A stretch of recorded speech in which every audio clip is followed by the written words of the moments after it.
Ravinder Bhogal is in the kitchen today and she's cooked us this incredible Cacio e Pepe Kale Orzo soup. That is delicious. It is absolutely wonderful. It's full of hearty flavors, delicious, nutritious ingredients. You're going to absolutely love this one. Doctor's Kitchen.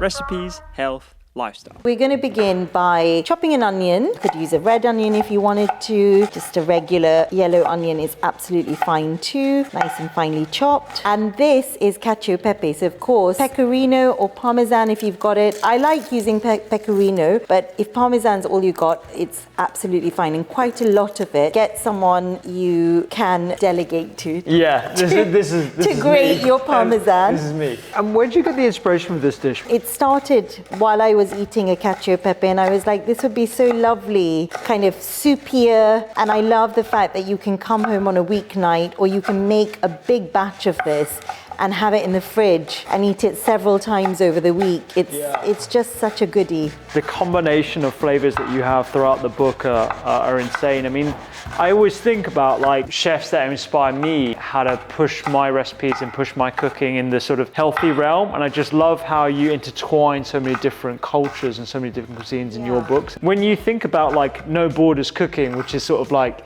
your brand of cooking. I want to get into the mindset of like how you actually pull those different strands from different dishes into one. Like how do you decide what harmoniously works and what doesn't? Well, firstly, like No Borders cooking, also call it immigrant food. And I came to this country from Kenya when I was 7. And, you know, I think as immigrants, you become very precious about what you've left behind. You want to preserve it. But then as you begin to find home in a new nation, you start to overlay all these like wonderful influences from your new nation.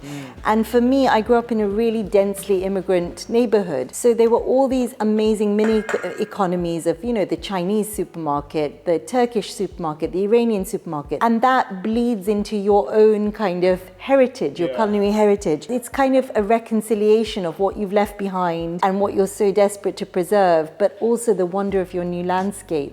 And how do you reconcile those two? And that's kind of where the cooking starts. And then in terms of the inspiration for how I put flavors together, I think I was very lucky because I grew up in a very maternal kitchen. So lots of women cooking, women who got shit done. And they had such a wonderful connection to ingredients and this interplay that happened between them. They just knew exactly what flavors went together. And I think South Asians apparently scientifically are super tasters. Oh, are we? Because we start eating spices so early on that our palate kind of really broadens and expands. And now for me, I'm like a bloodhound. I can smell things. Like I have an insane sense of smell.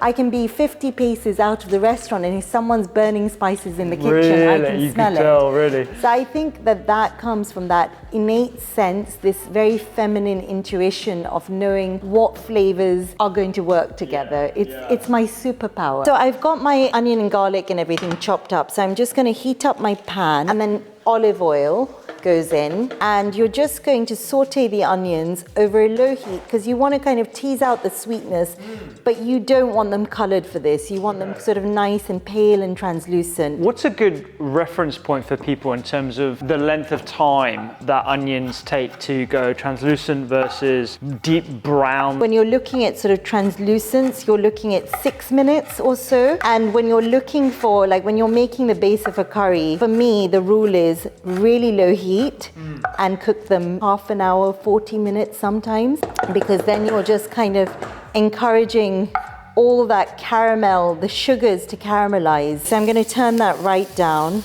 and just let them sweat. I look at these ingredients, I'm like, there's so much goodness going on. We've got like the dark greens here. You could use cavolnero if you wanted, or like spinach. You know.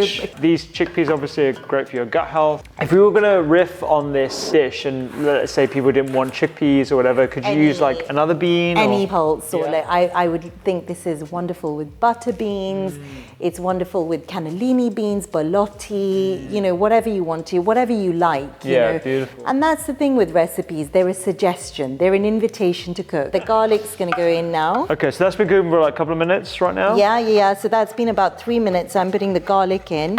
So that goes in, all of it. I love garlic. Beautiful. So we've got the lemon zest going in. I love lemon zest. I think this is such a great way to add another layer of seasoning and acidity. You can see now that the onion is fairly soft. Yes. You've got the garlic in there, it's cooked, it's really lovely and fragrant. Then you've got that lovely lemon zest as well. And then we're going to add the stock. So I've got vegetable stock. You could use chicken stock, bone broth, anything you want here. But I've just got lovely vegetable stock going in. 1.5 litres here, so quite a bit. Because then you're going to put in a pasta and chickpeas, which are going to absorb quite a lot. So quite a lot of liquid. Look at that, it's just like golden goodness. I love that. It's almost like you've dumped turmeric into it or something. Right? And then you're going to turn it The smell up. of that lemon is awesome. It's just transformative lemon. Acidity is a big thing for me. I like all sorts of acidity, whether you're using tamarind, lemon, lime, sumac. Yeah. I love sharpness. Yeah, totally. I'm always trying to introduce like extra sort of herbs and spices because, you know, as someone who's like obsessed with trying to increase the nutrient density of people's diets, like the easiest way to do that is to like add sumac or a bit more of zest or citrus or something that's going to add extra flavor as well as those nutrients as well. Yeah, absolutely. So then now at this stage, we're just going to let it come to the boil for all those flavors to kind of mingle. And then we're going to add the chickpeas and the kale. And then that's going to bubble for about 5 minutes. Okay. And then the pasta gets added in. And then we're going to go in with the butter and the Parmesan. Okay. And pepper, lots of pepper because it's Cacio e Pepe, so plenty of pepper. There are so many wonderful recipes in this book. I was telling you earlier about the watermelon,